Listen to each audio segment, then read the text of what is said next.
Hi friends, welcome to my YouTube channel. ಇವತ್ತು ಸುಲಭವಾಗಿ ಮೃದುವಾಗಿ ರಾಗಿ ಮುದ್ದೆ ಹೇಗೆ ಮಾಡೋದು ಅನ್ನೋದು ನಿಮ್ಗೆ ಇವತ್ತು ಹೇಳ್ಕೊಡ್ತಾ ಇದ್ದೀನಿ. ಇವತ್ತು ನಾವು 3 ಮುದ್ದೆ ಆಗೋಷ್ಟು ಒಂದು 3 ರಾಗಿ ಮುದ್ದೆ ಮಾಡ್ಕೊತಾ ಇದ್ದೀವಿ. 3 ಮುದ್ದೆಗೆ ಒಂದು ತಪ್ಪಲಿಗೆ 3 ಬೌಲಷ್ಟು ನೀರು ಹಾಕಬೇಕು. ಮತ್ತು ರುಚಿಗೆ ತಕ್ಕಷ್ಟು ಉಪ್ಪು, ಅನ್ನ ಸ್ವಲ್ಪ ಉಳಿದಿದ್ರೆ ಅನ್ನ, ಆಮೇಲೆ ನೆಕ್ಸ್ಟು ಒಂದು ಲೋಟ ನೀರು ಹಾಕಿಬಿಟ್ಟು ಒಂದು ಬೌಲ್ಗೆ 2 ಸ್ಪೂನ್ ಹಸಿ ಹಾಕಿ ಅದನ್ನೆಲ್ಲ ಚೆನ್ನಾಗಿ ಬಿಟ್ಟು ಮಿಕ್ಸ್ ಮಾಡಿ ಇಟ್ಕೊಂಡಿರಬೇಕು ಫ್ರೆಂಡ್ಸ್. ಆಮೇಲೆ ನೆಕ್ಸ್ಟು ಇದೆಲ್ಲ ಆದಮೇಲೆ ತಪ್ಪಲಿ ಇಟ್ಟಿರ್ತೀರಲ್ಲ, ತಪ್ಪಲಿಲಿ ನೀರು ಇಟ್ಟಿರ್ತೀರಲ್ಲ, ಅದಕ್ಕೆ ಸ್ವಲ್ಪ ಎಣ್ಣೆ ಹಾಕಬೇಕು.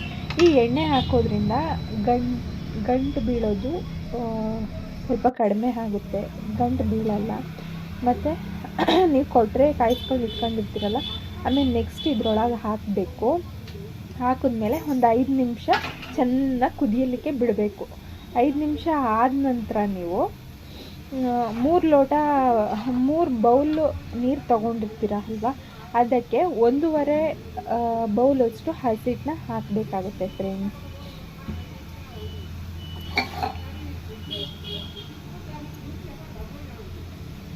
ಒಂದೂವರೆಯಷ್ಟು ಹಸಿಟ್ಟು ಹಾಕಿಬಿಟ್ಟು ಒಂದು 10 ಮಿನಿಟ್ಸ್ ಹಾಗೆ ಚೆನ್ನಾಗಿ ಕುದಿಲಿಕ್ಕೆ ಬಿಟ್ಬಿಡಬೇಕು. ಅದನ್ನು ಮುಚ್ಚಿ ಹಾಗೆ ಬಿಡಬೇಕು.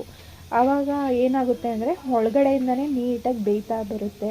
ಮುದ್ದೆ ಎಲ್ಲ ಹಸಿ ಸಿಗೋದು ಆ ಥರ ಏನೂ ಆಗಲ್ಲ, ನೀಟಾಗಿ ಬೆಂದಿರುತ್ತೆ. 10 ನಿಮಿಷ ನೀವು ಮುಚ್ಚಿ ಇಡೋದ್ರಿಂದ ಲೋ ಫ್ಲೇಮಲ್ಲಿ ಇಡಿ, ಚೆನ್ನಾಗಿ ಬೆಂದಿರುತ್ತೆ. 10 ನಿಮಿಷ ಆದಮೇಲೆ ಅದನ್ನು ತಗೊಂಡು ಚೆನ್ನಾಗಿ ಕದರಬೇಕು ಫ್ರೆಂಡ್ಸ್. ಎಲ್ಲೂ ಗಂಟು ಇಲ್ದಾಗೆ ಅದು ಹಸಿಟ್ಟೆಲ್ಲ ನೀಟಾಗಿ ಕದರಬೇಕು.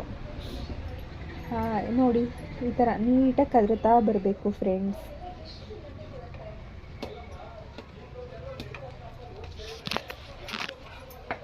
ಎಲ್ಲ ಗಂಟೆಲ್ಲ ಇವಾಗ ಹೋಗಿದೆ. ಆಲ್ಮೋಸ್ಟ್ ಮುದ್ದೆ ಆಗ್ತಾ ಬರ್ತಾ ಇದೆ ಫ್ರೆಂಡ್ಸ್.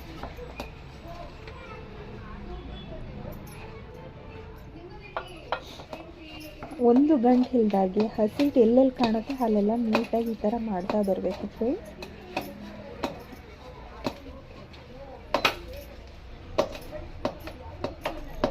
ನೆಕ್ಸ್ಟ್ ಈ ಥರ ಗಂಟು ಇಲ್ದಾಗೆ ಒಂದು ಸ್ವಲ್ಪನೂ ಹಸಿಟ್ಟು ಕಾಣ್ತಾ ಇಲ್ಲ ಅಂದಾಗ ನಿಮಗೆ ಒಂದು ತಟ್ಟೆ ಮತ್ತು ಒಂದು ಬೌಲಲ್ಲಿ ನೀರು ಇಟ್ಕೊಂಡಿರಬೇಕು.